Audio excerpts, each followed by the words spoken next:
fréquenté. Moraï et Rabotai, Mishpaha Yakara, nous abordons cette semaine la paracha de Korah. À l'intérieur du livre de Bamidbar, nous rencontrons que des problèmes que rencontre le peuple juif, mais surtout Moshe, Rabbeinu et Aaron. Après l'affaire des Meraglim, nous allons faire connaissance d'un personnage étrange qui s'appelle Korah. D'ailleurs, c'est étrange que on donne son nom à la paracha de Korah. Ils sont rares les parachutes où on donne le nom d'un personnage. Lesquels, par exemple, c'est Noah, Yitro, Balak, Oui. et Pinhas. C'est les seuls personnages. Aucune paracha n'a le nom de Moshe ou de Aaron ou d'Abraham. D'ailleurs, j'ai remarqué qu'en Eretz Israël aussi, il y a des noms dans les rues, il y a des noms des tribus, il n'y a pas les noms des, comment on appelle, des avots. Il n'y a pas Rehov Abraham, Rehov Ishaq, Rehov Yaakov, Rehov Moshe, Rehov Moshe, d'accord? Parce qu'ils sont tellement grands que aucune rue n'est à la mesure de leur grandeur. D'accord? C'est. Alors, nous faisons la connaissance d'un personnage qui s'appelle Korah. Et le pasuk nous dit, Vaïka Korah, ben Itzhar, ben Kehat, ben Levi, Vedatan, Vaviran, Bene Eliab, Ve'on ben Eliab, Ve'on ben Pelet, Bene Reuven. Korah a pris Vaïka. Qu'est-ce qu'il a pris? J'en sais rien. Il a pris lui et il a pris aussi deux personnages que nous connaissons d'avant. Il s'agit de Datan et Vaviran, qui ont fait déjà des problèmes à Moshe en Égypte, qui se disputaient et tout. Et quand il est intervenu pour les séparer, ils ont dit Mi Samka, c'est les Ishtar, Vishofet Aleinu. Qui c'est qui t'a nommé? C'est ni un ministre, ni un prince, ni rien du tout, ni un juge. Fiche le camp. Comme ça, ils ont parlé à Moshe. Et Vaïkar Korah, Ve'on ben Pelet, ben Eliav, Ken, Vahamishem Umataim, Nessie Eda, Anshel Shem. Eux aussi 250 personnages qui sont associés à Korah, et des personnages importants, c'est-à-dire vraiment des gdolim, des tzadikim, des gens intelligents et tout. Oui. Et ils sont réunis pour faire une manifestation, n'est-ce pas, de crier contre Moshe et contre Aaron. Voilà.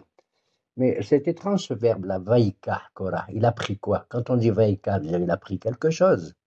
En général, quand on prend de l'argent, on prend un objet, on prend.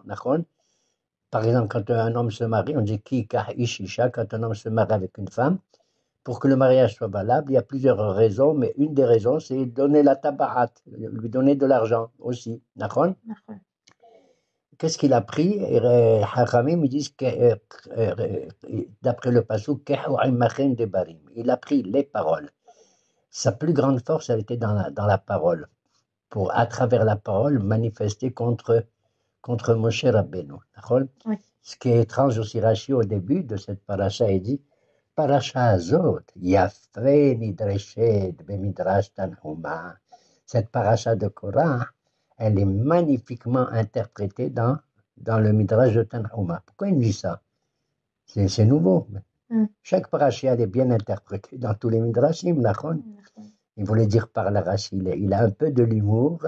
Il voulait dire l'histoire de Korah, c'est une mahloket contre Moshe.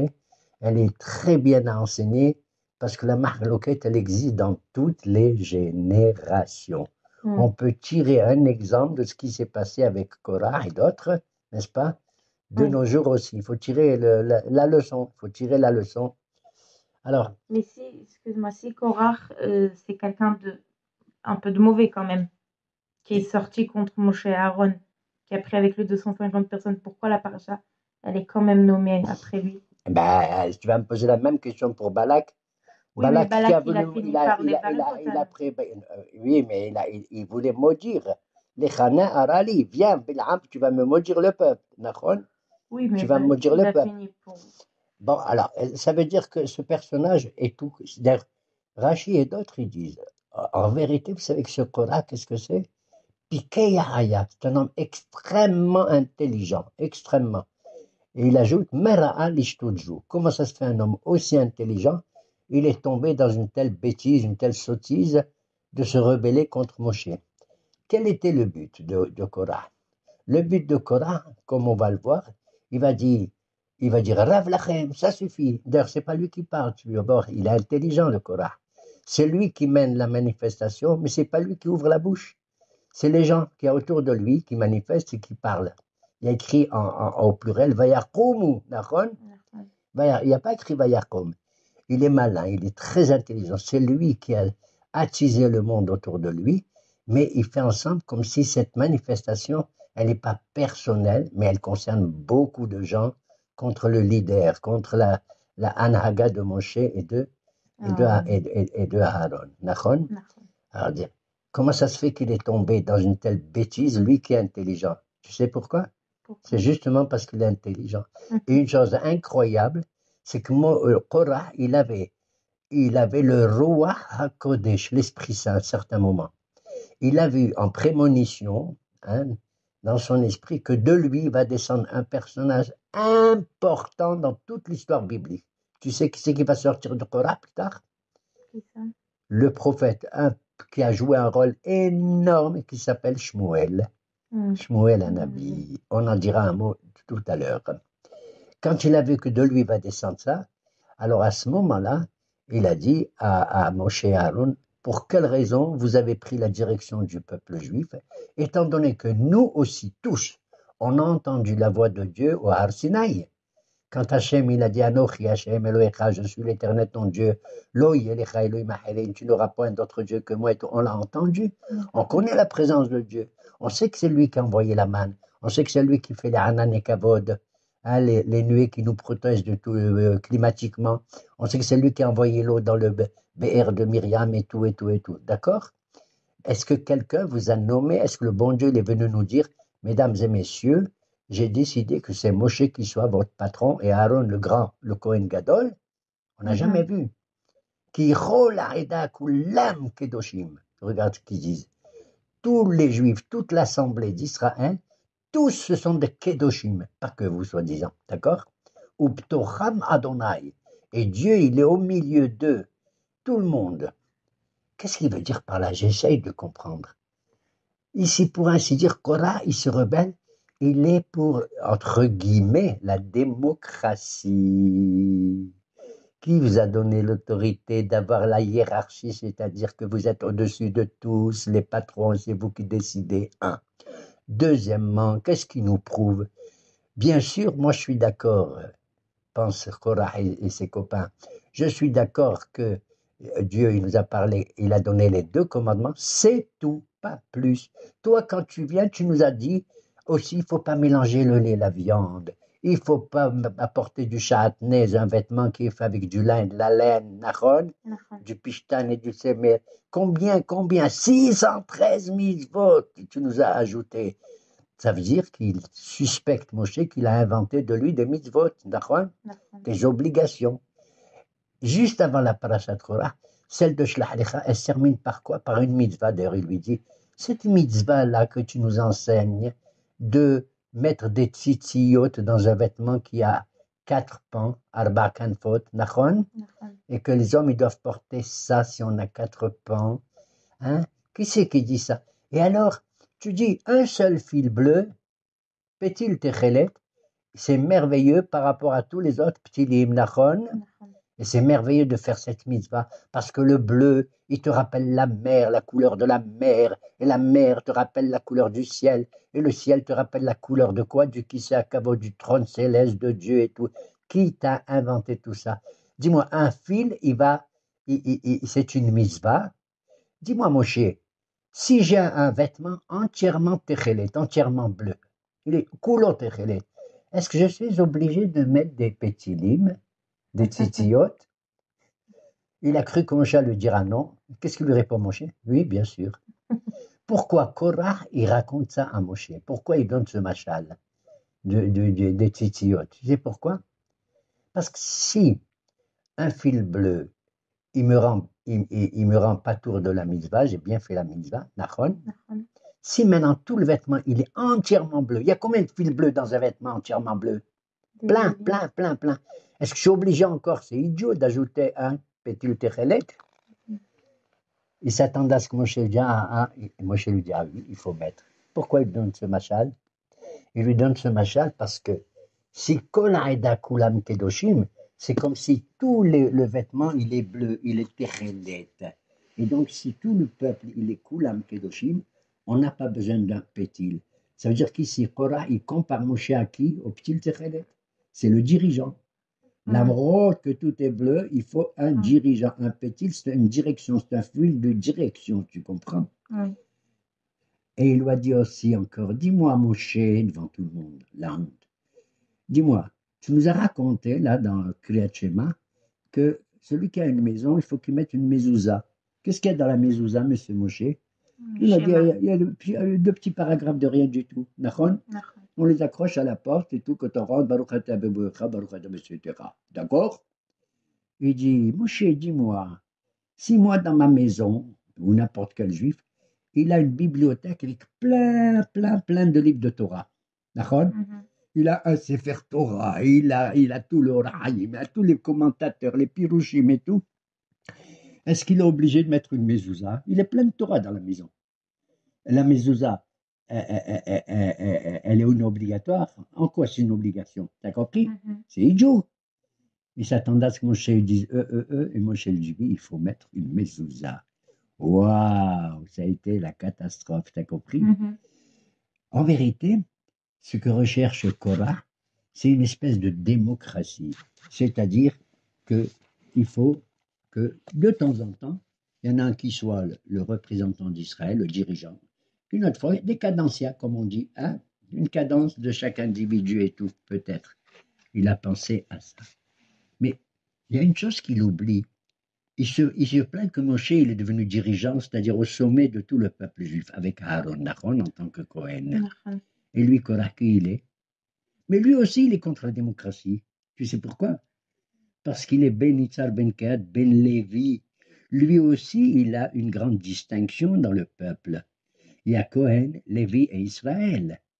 Donc, en tant que Lévi, il était supérieur, entre guillemets, à tous les autres simples juifs, aux simples juifs. Donc, tu vois le trouble. Cette mahloquette, elle était terrible. Cette mahloquette, en vérité, comme disent nos maîtres, Kol mahloquette, c'est laquelle? Une mahloquette, une querelle qui est désintéressée, qui est pure. On cherche la vérité. C'est celle de Beth Shammai et Beth Hillel. Ils n'étaient pas d'accord, presque jamais ils étaient d'accord ensemble, mais elle était les Shem Shamaim. C'est-à-dire, ils recherchaient les uns comme les autres la vérité et comment il faut appliquer les commandements de Dieu. Nahon? Aval la mahloquette de Korah, c'est laquelle? Tu veux devenir dingue? Mahloquette Korah vechol adato. Normalement, je m'attends à ce qu'ils disent mahloquette Korah ve Moshe. Contre qui il fait la mahloquette Korah? Contre Moshe. Il y a écrit mahloquette Korah vechol adato. C'est-à-dire qu'en vérité, même les gens qui sont avec lui, avec Korah maintenant contre Moshe, ils ne sont pas d'accord tous les uns avec les autres. Chacun, il a sa motivation, tu as compris? Oui. Et il avait avec lui, comme dit le texte, il avait avec lui Dathan et Abiram, lui, et il avait les 250 personnages importants aussi qui étaient contre Moshe. Mais aucun des trois groupes n'avait la même motivation. Chacun, il cherchait son intérêt pur et rien d'autre. Nos Hachamim, ils disent, à quoi la chose elle est comparable? Comme il y a écrit dans les Pirkei Avot, il y a trois choses chez Motzi'im et Adam Minaolam qui te rendent fou et te faire sortir de la vie, de l'existence normale. C'est Akin'a, Ata'aba, Verakavod. Trois choses. Ces trois choses, ils sont dans cette mahaloquette de Korah. Qui c'est la qina, la jalousie pure? La jalousie, c'est-à-dire je suis jaloux de n'importe qui. Tu as compris? C'est ça en moi. C'est Dathan Vaviran. Ils s'en foutent, peu importe qui est celui-là, qui n'est pas celui, ils sont jaloux de tout le monde. Et à plus forte raison de Moshe Rabbeinu, déjà on l'a vu depuis quand il vivait en Égypte, d'accord? Hein? On se souvient de ça. Oui. D'ailleurs, quand Moshe va vers eux pour leur dire arrêtez de faire la bagarre et tout, il leur dit ouais, Moshe, on ne vient pas te voir du tout. Est-ce que tu crois qu'on va venir? Hein? Toi, tu nous as fait sortir. Tu sais ce qu'ils ont dit? Tu nous as fait sortir, mais Eretz Zabat Halavudvash. Tu nous as fait sortir d'un pays où coule le lait et le miel. L'Égypte, c'est un pays où coule le lait et le miel. Hein? C'est un pays où ils ont souffert, oui ou non? Oui. Et tu ne nous as pas emmenés dans la terre où coule le lait et le miel, Yané Eretz Israël. Est-ce que tu veux nous crever nos yeux? Non, on ne vient pas vers toi. Eux, c'est la qina. La qina à ta'ava. La ta'ava, c'est quoi?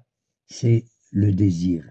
C'est-à-dire, on a envie de se purifier un peu. On a envie d'atteindre un degré important. Même dans la rouhaniyut, c'était qui? C'était les 250. Eux, ils avaient envie, pas parce qu'ils étaient jaloux de Aaron, pas du tout. Ils avaient envie, eux aussi, de faire la même mitzvah que Aaron, c'est-à-dire de faire les mêmes mitzvahs, d'entrer dans le Beth Amikdash, faire les korbanot, et de faire le ktoret et tout, nachon. Ils avaient un désir religieux en eux, très fort, très, très puissant. Tu comprends? Oui. Et c'était les 250. Cela, c'est la ta'ava. Et le troisième, c'est Korah lui-même, Hakavod. Ce qu'il recherchait, c'est le kavod, de rechercher les honneurs. Et c'est au Mechoubad, Amechabed et Aberiot, d'accord? Amechabed et Aberiot.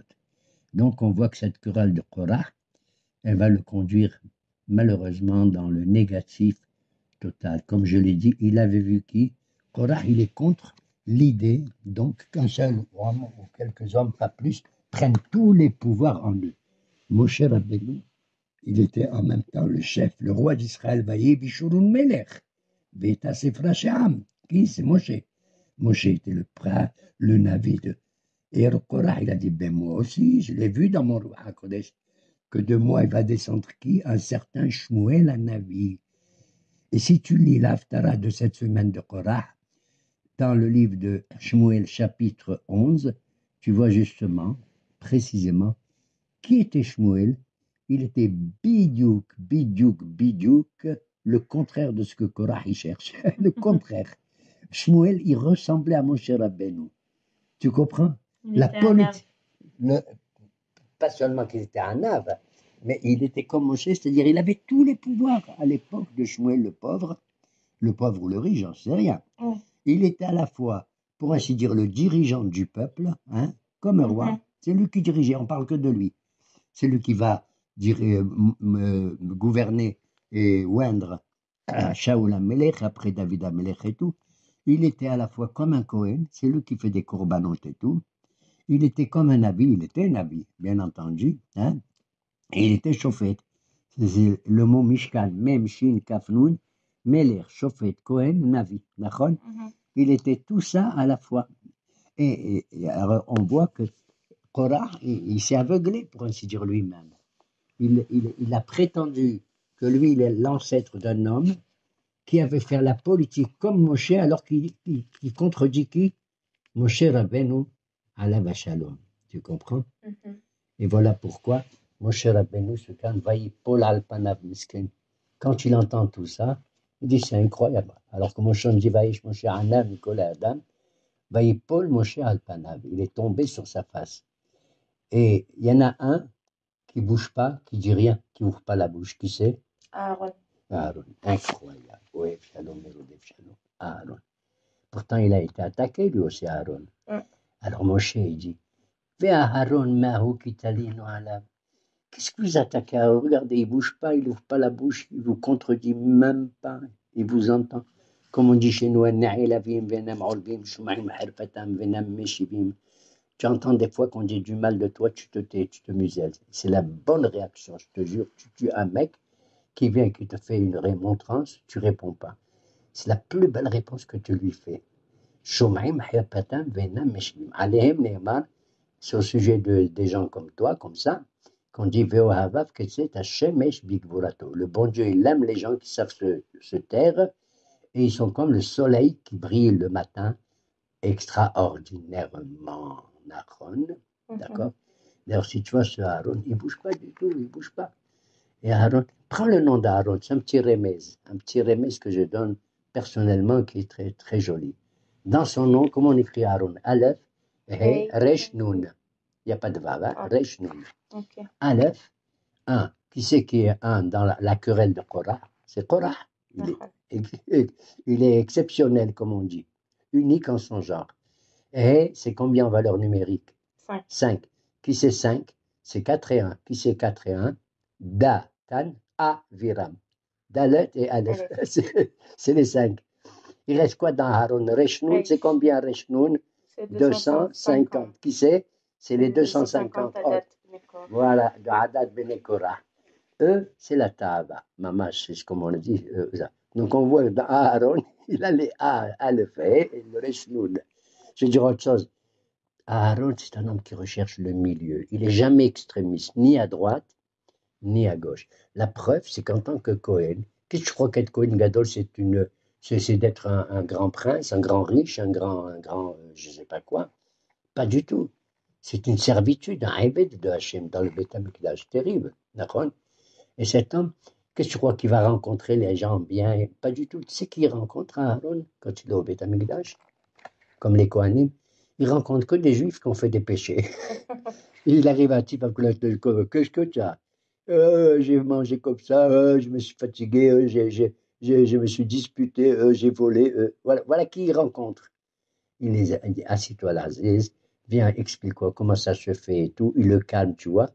Et il lui fait de telle sorte qu'il va faire tchouva, le bonhomme qui apporte ici son korban. Tu crois que c'est un métier facile d'être Kohen Gadol ou d'être Kohen? Pas du tout. C'est pas un métier facile, pas du tout. Il est toujours au milieu. Et j'ai trouvé ce remède du mot milieu de Aaron. Pourquoi?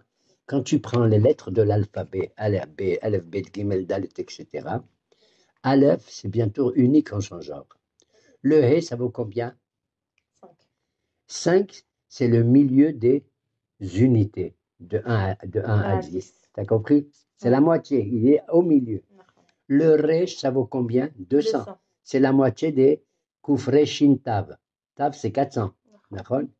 Et le Noun, c'est 50, c'est le milieu des dizaines. D'accord? C'est le Aharon. Il est halo ce nom. Béhémet, il est halo. D'ailleurs, je suis content, j'ai un petit-fils qui porte ce nom de Aharon. D'accord? Alors donc, on voit que cette mahloket, malheureusement, elle me fait de la peine, mamash. Moi, elle me fait de la peine quand je lis les textes comme ça, tout ce qu'a vécu Moshe Rabbeinu et les autres et tout et tout. Et Moshe, il leur dit, écoutez, Boker veyoda Adonai et asher lo. Demain matin, on verra si le bon Dieu, il a choisi toi ou un autre, monsieur Korah. Vous, messieurs, les 250, on verra. Demain, Boker, il n'a pas dit Mahar, il a dit Boker. Ça veut dire demain, tout va s'éclaircir. Comme le Boker le matin qui est clair, d'accord? Et vous allez prendre chacun une Mahta, c'est-à-dire un Keli pour faire un récipient pour faire l'encens, le Ktoret. Et vous allez le faire. Et Aaron, de son côté, il va le faire. Et on va voir. Chacun d'entre vous, les 250, vous souhaitez être Kohen Gadol. Pas parce que vous êtes jaloux, vraiment parce que vous avez un désir spirituel, mais il n'est pas bien ce désir spirituel. C'est le bon Dieu qui a décidé. C'est le bon Dieu. Korah, il vous dit que le bon Dieu, il croit dans le bon Dieu, mais tu sais dans quel bon Dieu il croit, ce Korah? Il croit que le bon Dieu, c'est la nature. Il est en bas, Optocha Madonna, c'est tout. Vous avez compris?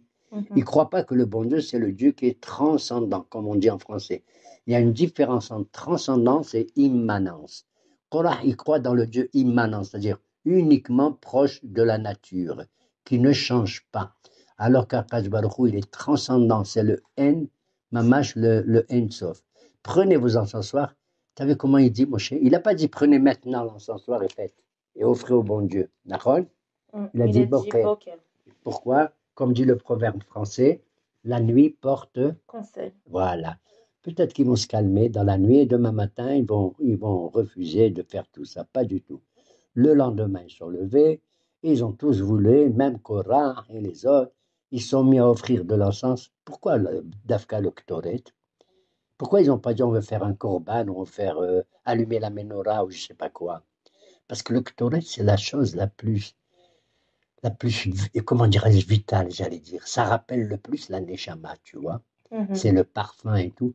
D'ailleurs, c'est la seule chose que le Kohen il fait quand il rentre dans le Kodesh HaKodashim. C'est ça qu'il voulait rentrer dans le Kodesh HaKodashim avec le Ktoret et rien d'autre. C'est ce qu'il faisait pendant le Yom HaKippurim, le Kohen Gadol. D'accord? Le plus important, comme ça.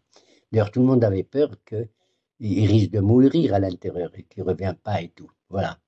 Et alors, donc, c'est ce qu'il voulait. Demain, vous ferez le Ktoret. Le lendemain, ils ont fait le Ktoret et Barmenan, au bout d'un certain temps, ils ont tous été brûlés par le feu du Ktoret. Minaserofin. Et Korah, Et Datan, Vaviran, ils ont été, et Moshe il a dit, ils ont été engloutis par la terre. Il a dit, le lendemain, la terre elle va ouvrir sa bouche et elle va avaler Datan, Vaviran et tous ceux qui sont avec eux. Nachon, c'est ce qui s'est passé. Et alors on dit Korah, on ne sait pas. Il y a une mahloket. Est-ce que Korah il est mort avec ceux qui offraient le ktoret, brûlé, ou il est mort englouti par la terre, ou il est mort des deux manières, et brûlé par le feu et englouti. En tout cas, c'est ce qui est arrivé malheureusement pour Moshe Rabbeinu.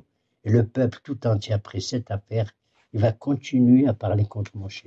Oui, si ça continue comme ça, à cause du Migdash et tout ça, on ne peut pas s'approcher. C'est vous qui avez tué le peuple. Voilà comment ils ont dit à Moshe et Aaron, c'est vous. Et à la fin, Dieu il dit à Moshe, écoute, dis-leur que c'est moi qui ai décidé les choses comme ça et pas autrement. Et le fait que vous êtes les dirigeants des Juifs, crois-moi, c'est pas très intéressant. Je demande, actuellement, je ne vais pas faire de la politique, mais notre Premier ministre, crois-moi, c'est pas intéressant, le pauvre, ce qu'il a sur le dos actuellement. Nahon.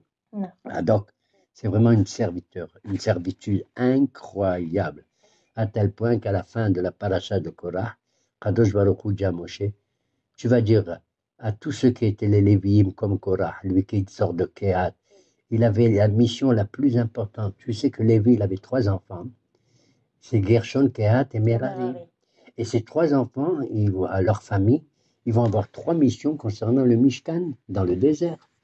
Gershon, ils vont prendre, quand on voyageait, toutes les tentures, les voiles et tout ce qui ça, c'était assez lourd, ils vont les transporter dans 2 chariots, 2 agalotes.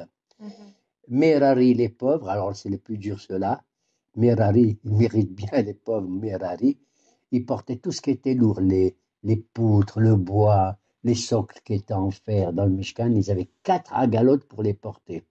Et Kehat, c'est ce qu'ils avaient eux, les Lévites qui sortent de Kehat, ils portaient les kelim à Kodesh. Ils portaient la menorah, ils portaient le shulhan, ils portaient surtout le haron à Kodesh. Korah portait le haron à Kodesh sur leurs épaules, tu comprends? Et ils étaient plusieurs à le porter. Donc ils avaient une distinction extraordinaire. Voilà pourquoi à la fin de la paracha de Korah, on voit qu'elle nous dit quels sont les intérêts de la tribu de Lévi. Toi, Korah, tu prétends que tu n'as rien, tu as tout.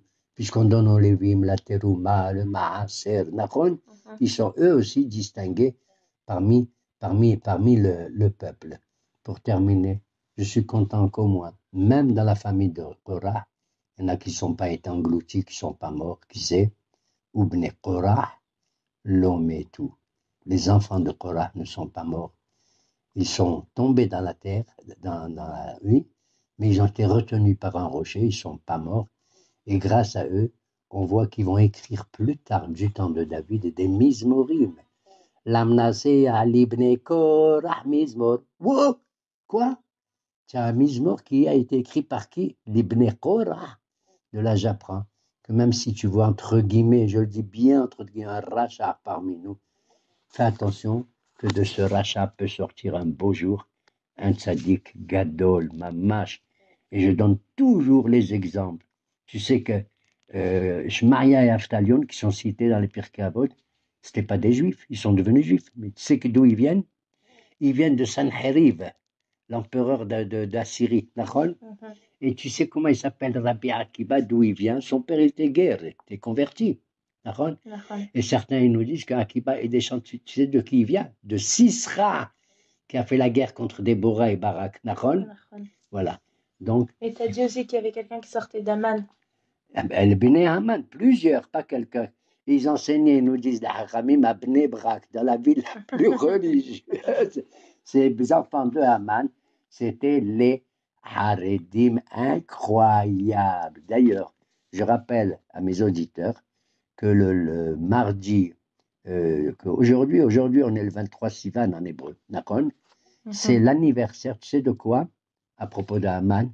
Haman, il a envoyé des lettres pour tuer les Juifs. Et quand Esther et Mordechai ils sont intervenus plus tard, le roi Ahasverosh donne l'ordre d'envoyer d'autres livres au peuple pour ne pas tuer les Juifs.